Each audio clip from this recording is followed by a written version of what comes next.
We will begin with Greg Barnes. Go ahead, Greg. Hey, Jeremiah. The defense was very effective there early with Jordan Yates in at quarterback. What changed once Jeff Sims entered the game there late in the second quarter? Yeah, definitely his ability coming in definitely changed up our game plan a little bit. We thought Yates was going to be the guy throughout the game, so we really didn't game plan too much for both quarterbacks. We had some stuff for him, but we didn't think he was going to play the whole second half in the second half of the ball game. But I mean, he showed his ability to be able to pull the ball. And I mean, when we got guys in space, we got to either make them make a juke move and make somebody miss so someone else can come into the tackle, or make the tackle right then and there. Because you see when you miss a tackle on him, he can be explosive. Thank you. Andrew Jones. Hey, Jeremiah, going back to what Greg just asked you about, what did he do that was different that gave you guys so many fits? And it appeared to me that they were winning more battles up front after he came in, and maybe he gave them a little bit of juice. Is that what you saw? And in the first part, what was it specifically that made him so difficult? Yeah, I don't think it was really our D line getting beat. I think it was just the scheme of the play that they had going. I mean, they had counter going into the boundary with the running back. So, I mean, the Mike and the Will really have to go with the counter, the two pullers, and get in the fit. And then if he pulls it, I mean, the one left fitter that's really in the fit is either the free safety or the nickel, and they're 15, 12 yards off the ball. So that's a really hard tackle to make. I think that's really something that got us. I mean, the QB runs really hard to stop. I mean, you get an extra blocker every time. And I think the counter and the read option that they brought in with him really is what hurt us. Did you sense any frustration once they started getting going? I think they scored their last 5 full possessions of the game. Did you sense frustration out there from the guys?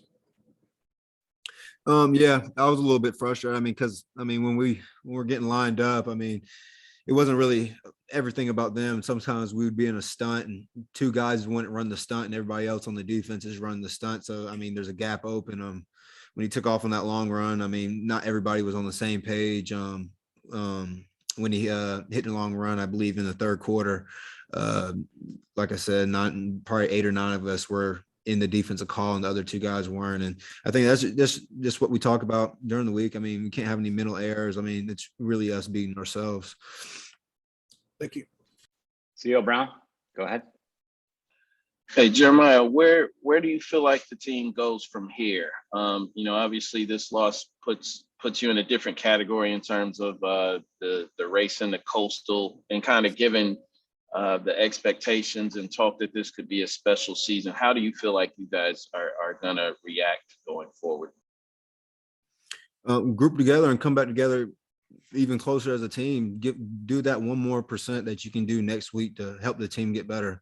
After losses like this, I mean, we had our ass handed to us. So, I mean, everybody needs to go home, look themselves in the mirror and see what they can do extra during the week to get better and be better for the team. I feel like that's how we do it. And then, I mean, there's still a long season ahead. Every given Saturday, somebody can lose. I mean, you can see it.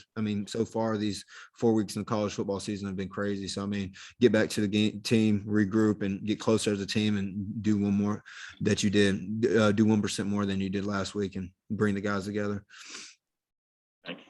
All right, last one for you comes from Adam Smith. Hey, Jeremiah. Along those same lines about what you're talking about, Max said he was disappointed. He said, I'm embarrassed. Like, are you there? Is that where you are with this thing tonight? I mean, I'm definitely embarrassed. I'm definitely on the defensive side of the ball. Came out in the first half and played so good in the first half. I feel like everybody was just too comfortable coming in the second half that we could just throw it out there and just do it again in the second half. But they threw a new quarterback in there. We had to communicate more, and guys were jumping out of gaps. And I mean, that's something we preach every day in practice is win your 111 and let the plays come to you. And I think once we saw him running and he started making plays, I think guys just started to try to make a play and not do their one responsibility. And that's something we preach about all the time. If I can follow up real quick, how do you think you try to get this thing figured out on the road? It's two road games this year that just haven't gone right for you guys. I think we just need to talk more as players on the team. I mean, the coaches, I believe, emphasize it during the week. they know. I mean, even since Mac's been here, that's something that we've struggled with is winning on the road. I mean, if we want to be a great team, be the team we want to be, we have to win hard road games. I mean, and I thought Virginia Tech got us ready for that. I mean, that was a hostile environment. I thought VTech would get us ready for that, but I think it's just looking at each other in the mirror, being really critical in practice, in the secondary, D-line, linebacker room.